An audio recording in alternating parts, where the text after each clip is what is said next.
Estamos voltando com o programa Filosofando, que hoje está refletindo sobre a questão da impopularidade.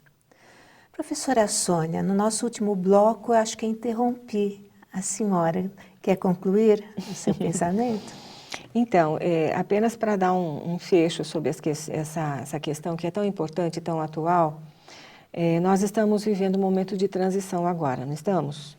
Essa transição não mística, porque a transição faz parte, é uma lei natural, ou seja, ela está inclusa na lei de progresso. Então, existem alguns momentos em que nós passamos por essa transição mais lentamente e outros momentos mais rapidamente. Nós estamos no momento mais rápido dessa transição que sempre ocorreu ao longo de nossa história, né? Então, esse momento que nós estamos vivendo agora é o momento de nós deixarmos as opiniões de lado para irmos em busca da verdade. Se a filosofia espírita surgiu nesse momento, ela deve ser considerada para que nós possamos passar por esses instantes mais difíceis de uma maneira mais suave, mais amena, deixando os mitos que nos cercam de lado, indo em busca da verdade e viver por ela. Né? Viver por ela e com ela. Né? E muitos foram os exemplos que nós temos na história, mesmo do Espiritismo do Brasil, não é verdade? Sem dúvida nenhuma. Se nós tomarmos por base, por exemplo, Eurípides Barçanufo, né, que só fez o bem o tempo todo, ele também enfrentou impopularidade em relação aos seus colegas políticos, né? Bezerra de Menezes. Né? E Eurípides também. Os dois foram Então, políticos. eu gostaria de falar sobre os dois, Márcia. Bezerra, ele enfrenta a contradição dos seus pares, né? Justamente quando ele é eleito político. Ele tem uma vida política muito intensa, mas ele defendia o direito dos menos desfavorecidos. Tanto é que existe uma passagem muito interessante de discursos que ele faz na Câmara. Esses discursos ainda existem na Câmara Municipal do Rio de Janeiro, eles fazem parte de atas de reunião. Então, existe uma dessas atas onde ele discursa sobre a situação da população do Rio de Janeiro, que já começava a construir casas ao pé dos montes, das montanhas que faziam parte do cenário da ambiência do Rio de Janeiro. Então, ele olhava aquelas casas ali no pé dos montes e dizia assim, é necessário cuidar dessas pessoas porque no futuro nós teremos muitos problemas com relação a isso. Não precisa dizer mais nada, né? E aí você cita muito bem lembrado a pessoa do Eurípides Barçanufo. Eurípides foi um professor aqui do estado de São Paulo, né, da cidade de Sacramento, um educador por excelência. Minas, eu acho, né? Minas Gerais, né? Desculpa, Minas Gerais, desculpem os mineiros. A sua vida está muito bem retratada num livro chamado Eurípides, o Homem e a Missão, que foi escrita pela sua sobrinha, chamada Corina Novellino. Eu gostaria de ler um trecho de uma mensagem que Eurípides deixa para nós como herança, para que nós possamos nos fortalecer diante da verdade espírita, que nós, espíritas, somos portadores. A verdade trazida pelos espíritos superiores, sem dúvida nenhuma, e que nós precisamos fazer uma adesão definitiva. Então, eu vou ler um trecho dessa mensagem, ela é muito longa, mas somente um pequeno trecho, chama-se Aos Companheiros de Ideal.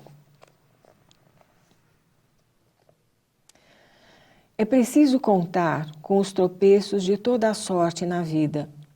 O obstáculo sempre serviu para medir a fé, e o espírito de inferioridade nunca perdoou as árvores frutíferas.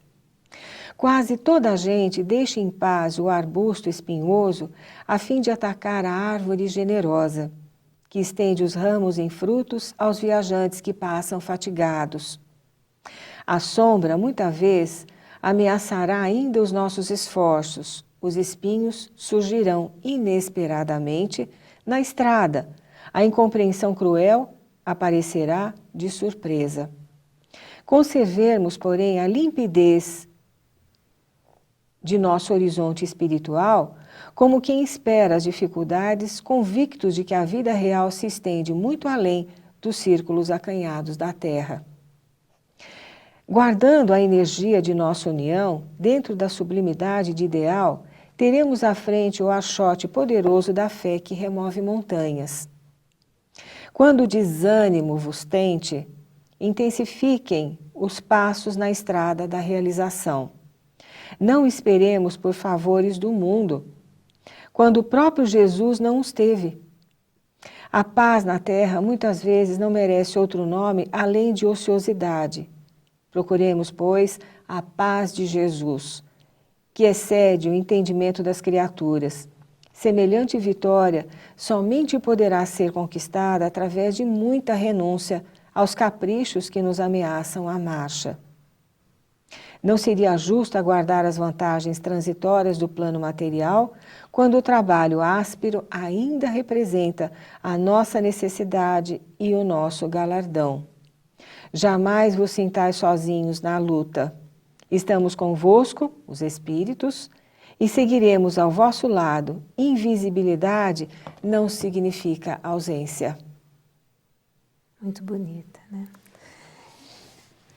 Então agora, a questão a seguir tem tudo a ver com essa mensagem tão consoladora, né? Que fala, de certa forma, dos problemas, dos tropeços, da impopularidade que a gente pode enfrentar. Exatamente, Márcia. Como é que a filosofia espírita, então, poderia nos consolar em relação à impopularidade? Jamais nos preocuparmos com aquilo que os outros pensam de nós. Se nós estamos reencarnados, nós somos o atestado fiel da misericórdia divina para conosco. Então, se nós merecemos essa outra reencarnação, é porque Deus viu em nós uma particularidade, uma intenção, algo que nós ainda, quem sabe, não vimos em nós mesmos. Então, se Deus, existe uma frase, não é? De Paulo de Tarso, se Deus é por nós, quem será contra nós? Então, acreditar que realmente existem potencialidades dentro de nós, como queria Nietzsche, mas ao mesmo tempo existem fatores que ainda precisamos trabalhar. Nós somos muitas vezes, em alguns instantes, diamantes brutos que precisam de lapidação, né? Então, é nesse instante então, que nós precisamos atentar para as nossas obscuridades, pelo nosso lado obscuro que ainda trazemos conosco. Nós somos seres relativos e imperfeitos. Então, valorizarmos as qualidades que portamos e trabalharmos as imperfeições que ainda temos conosco. Sabendo que qualquer que seja o problema que enfrentemos, podemos contar sempre com a misericórdia divina, não é Sem mesmo? dúvida nenhuma. Bem, está chegando ao fim o nosso programa, que falou sobre a impopularidade do ponto de vista de Sócrates e da filosofia espírita. Queremos convidar a todos para buscarem o site da filosofiaespírita.org para pesquisas, aprofundamento nessas matérias que estamos aqui desenvolvendo. Se quiser também falar conosco, acesse o tvmundomaior.com.br. Também deixe sua opinião, suas dúvidas no filosofando@tvmundomaior.com.br. Para assistir novamente a esse e a outros programas, você pode acessar youtube.com/TV Mundo Maior. Contamos com a presença, com a companhia agradável de todos vocês na próxima semana, em que falaremos sobre Epicuro. Você vai gostar desse filósofo. Até lá!